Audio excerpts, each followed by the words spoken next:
that's part of the reason why I think I'm also enjoying The Last Dance on ESPN as much as I am, because it does appear to be, at least in the sport that I'm focused on, because it's my professional, NFL network hosting gig that I'm doing, and also this show, phone lines light up when we talk NFL. The Brady Belichick end game, the Jordan end game with the Bulls. Now we're seeing the Rodgers clock beginning to tick louder than we thought, earlier than we thought, right?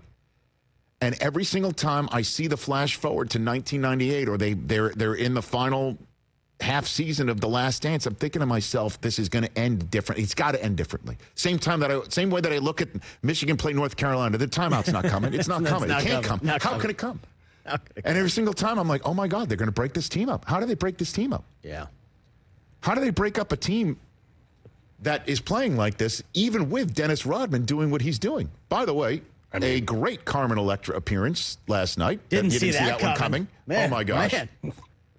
And, seeing this entire drama play out and seeing how you just can't keep, it just rarely ends well. And you're like, how could Phil not stay? How do they just look at Jordan and just say, yeah, we'd love to have you play for us, but hey, if Jordan leaves, it's on him, not me, says Jerry Krause, just as the team strolls into Salt Lake to play the Jazz. Unreal. And Phil is letting Rodman go off to Vegas for a holiday, and Jordan drags him out of bed with Carmen Electra saying, you're coming back to work. Apparently, as Jason Hare, the director, will join us at the top of the next hour, that he was not in Vegas. Jordan did not fly to Vegas. Right. He went across the street to where Rodman, I guess, had a crashing pad across from the Berto Center where they worked out in suburban Chicago. Yeah, it made it seem like Jordan took overnighted to Vegas, right? But that's not what happened. And then the thing I love about this, too, is just the flashbacks to those 80s years and those early 90s years, okay? Love it.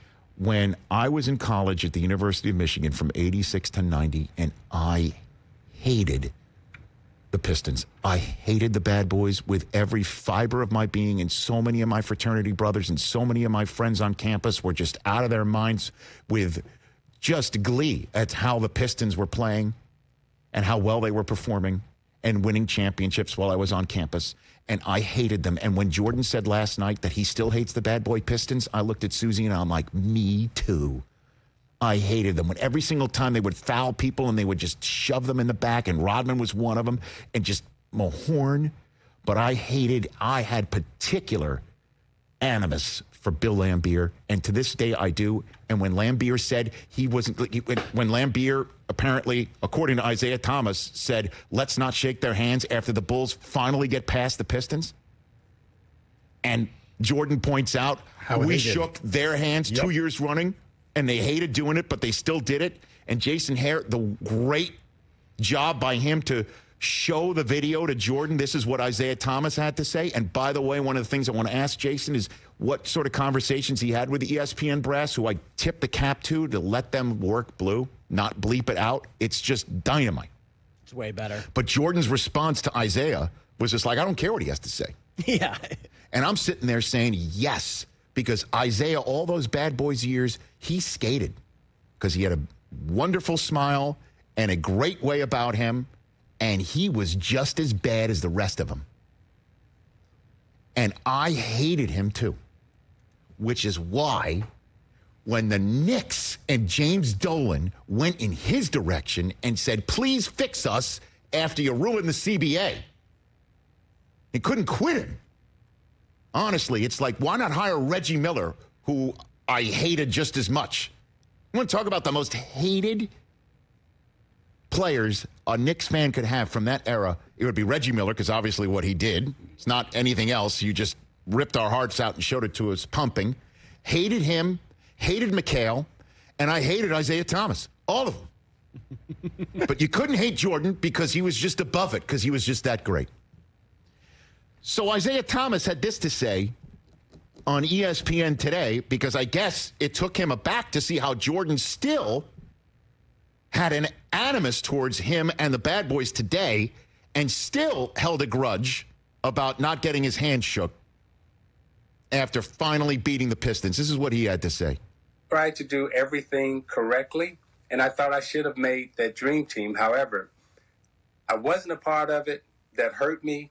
And looking back, if I'm not a part of the dream team because, a lapse in emotion in terms of not shaking someone's hand, if that's the reason why I didn't make the dream team, then I am more disappointed today than I was back then when I wasn't selected. Oh, boy.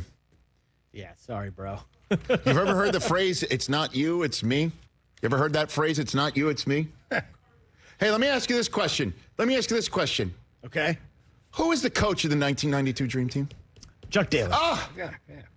You mean the coach of the team who didn't shake Jordan's hand? Jordan's fine with that. Oh, yeah. Chuck Daly can coach. Isiah, it's not him. It's you. It's you. There's a mirror. Somewhere in your world, look in it. If he really sits here and thinks, oh, that's why they make the dream team, I didn't shake their hand and Jordan's still so pissed, and if that's the case, it makes me so much more upset. Chuck Daly coached the dream team. That was the coach of the dream team, was the coach of the team that wouldn't shake his hand. Even Jordan's able to separate those two things. I mean, come on. I think in next episodes, we're going to find out the dream team stuff. It seemed like we're going to get into that. But it's absolutely Michael Jordan went to USA Basketball and said, I don't want to play with him or me. Do you think it was him? Or do you think there might have been some others on that team that felt that way? I imagine it was. Do you think it was everybody. just Michael, or it might have been a little bit more than just Michael? Probably was everyone. Oh, baby. But one of his best friends was Magic Johnson. I don't know what to say, other than the fact that this is just a glorious documentary bringing up all this stuff. Horace Grant, what he had to say. But the line of the night went to Ron Harper, remembering how he was not put on Jordan, and it was Elo. And his response, again, the fact that it's not bleeped out, that it's let go. And it's funny, we're trying to, Susie and I were like, should we have the kids watch this documentary? And I got a heads up. I'm like, I've been told tonight's not the night to have them sit down and watch it. Yeah.